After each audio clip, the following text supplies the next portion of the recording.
लोकसभा चुनाव का बिगुल बज चुका है। सभी पार्टियां चुनावी रंग में जुट गई हैं।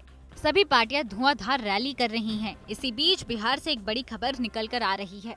जाने माने फिल्म अभिनेता और बिहार के पटना साहिब से सांसद शत्रुघ्न सिन्हा ने बीजेपी छोड़ने का ऐलान कर दिया है और अपने करीबी लालू प्रसाद यादव की सलाह पर जल्द ही कांग्रेस में शामिल हो जाएंगे।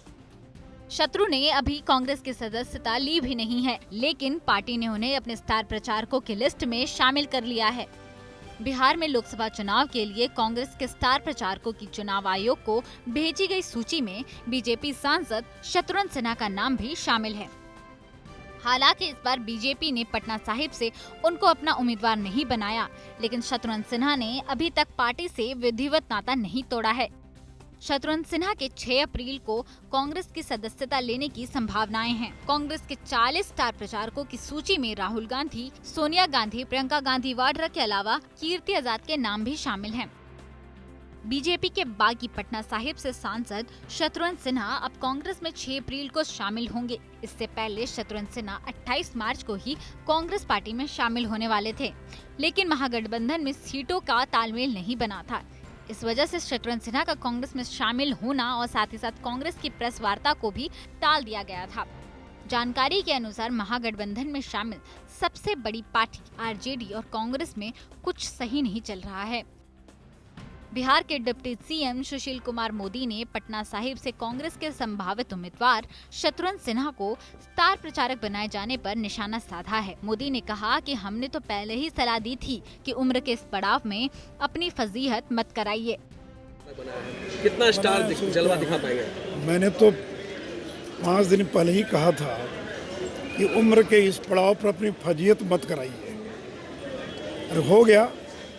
पटना जो लोकसभा क्षेत्र है, पाटलिपुत्रा, ये पटना साहिब, ये बीजेपी का गढ़ है।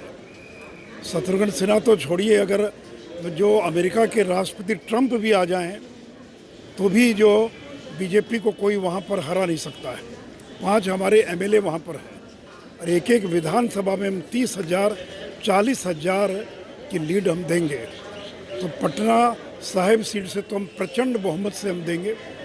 इसे मित्रवत मैंने सलाह दी थी कि उम्र के इस पड़ाव पर और फजीहत मत कराइए। आपको खोजने पर पोलिंग एजेंट भी नहीं मिलेगा। अभी तक तो कांग्रेस में शामिल भी नहीं हो पाए हैं। उन्होंने 5 डेट तब तक दे दिया है। तो खैर देखिए, कोई शत्रुघ्न सिन्हा वगैरह ये नॉन पॉलिटिकल लोग हैं, ना उनसे कोई लड़ाई है, ना उनकी कोई राजनीतिक कोई हैसियत है। हमारी तो लड़ाई कांग्रेस के साथ है, राजद के साथ है, और वो राजद कांग्रेस जिनके नेता जेल के अंदर बंद है भ्रष्टाचार के आरोप में। नरेंद्र मोदी पर एक भी भ्रष्टाचार का आरोप नहीं लगा। ये वो पार्टियां हैं जो चाहती कि कमजोर सरकार बने जिसको ब्लैकमेल किया जा सके। इसके साथ ही बिहार बीजेपी के प्रदेश अध्यक्ष नित्यानंद राय ने कहा कि कांग्रेस नाकाम आदमी को पार्टी में ले रही है।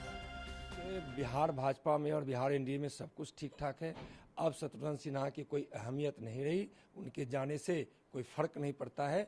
यहाँ तक कि पार्टी को फायदा ही हुआ है कि एक ऐसे नेता जो पब्लिक कनेक्शन से, पब्लिक संपर्क से बिल्कुल अलग रहते थे, कोई मतलब ही नहीं रहता था। अब जो कांग्रेस में गए तो उनका तो और ही स्थिति समाप्त हो गई। दूसरी ओर शत्रुघ्न सिन्हा ने दिल्ली में एक बड़ा बयान दे दिया है। सिन्हा ने कहा कि बिहार गठबंधन में सब कुछ ठीक चल रहा है।